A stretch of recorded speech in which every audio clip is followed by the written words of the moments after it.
Mic check. 1, 2. A funny or memorable moment? I think one of the most funny or memorable that just come to mind right now is the first time that I was asked to be on a reality show. Shakana came in and she is crazy. Anybody who's ever met her knows she's crazy. And I remember taping and I'm in front of the cameras. It's my first time in front of the cameras. I'm nervous. You know, she's not. She's saying all kinds of stuff that I'm like, I didn't know how to navigate that. But, you know, that was real fun. And I mean, since then we've had a lot of, you know, TV programs that we've been on, but the first one, that was very, very memorable, very fun. Mic check. 1, 2. And the other trend that I'm excited about is men coming into plastic surgery. And I think that has been, especially African-American men, because in African-American society, like I said, plastic surgery is taboo, and then now the men are starting to get it, and the women are starting to be okay with it, so I really like that trend a lot.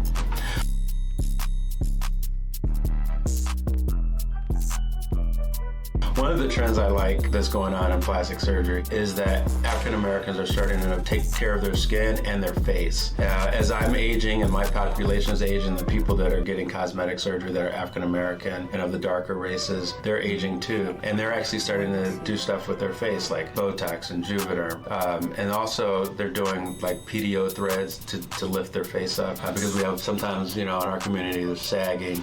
And so we're able to pull that up and also do like contouring with the fillers. So I love that trend, and I think that's going to continue to take off.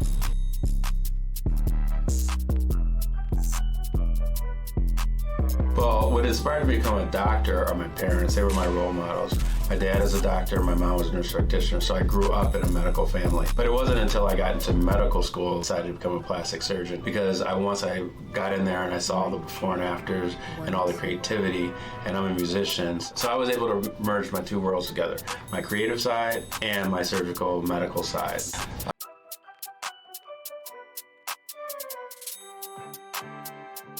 My proudest professional achievement is how I've been able to transform plastic surgery. When I first came in, there really wasn't many African American plastic surgeons, and there wasn't a lot of patients that were African American that were coming into the profession or that wanted cosmetic surgery. And so, you know, by being an African American surgeon and really understanding what African American men and women wanted, I was able to craft and popularize the Brazilian butt lift procedure, and it really brought a lot of African American men and women into the profession. I didn't create the BBL, but I definitely started the BBL trend, and well, let's put it this way. I was one of the people that popularized it in America.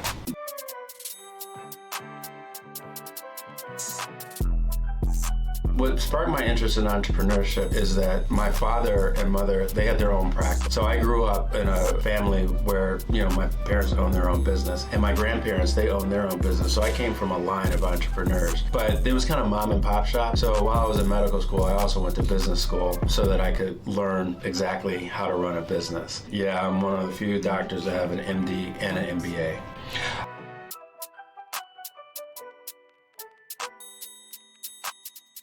You know, my favorite thing about Atlanta is I love entrepreneurs and I like people that are self-starters, and I just feel like in Atlanta there's just a lot of that, you know. There's just a lot of movers and shakers here, and it's everybody. It's just a culturally diverse city, and you just have a lot of people doing a lot of things. So that's what I love most about Atlanta. I also love the wings and the food. I love the lobster and the lamb chops, you know, and all that.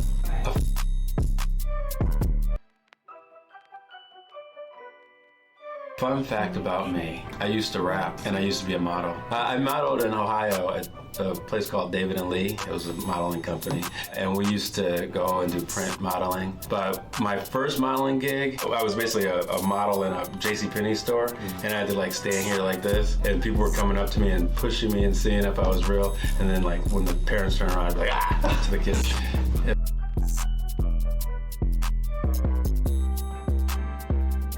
If I could have any superpower, I would want to duplicate myself. There's just a lot of people to take care of and make happy, and I can't do it by myself. And there's just not a lot of guys that look like me in the profession. So if I could duplicate myself and make as many people happy as possible, that's what I would do. You just can't maintain a work-life balance in plastic surgery. So basically, you can't think of plastic surgery as work. You know, I was fortunate to pick a profession that doesn't feel like work to me. It's just a part of me, it's who I am. I love creating, and I and I love taking care of people and making them happy. And then I also like entrepreneurship. All of the things that I like to do, even on my time off, I'm able to do during work.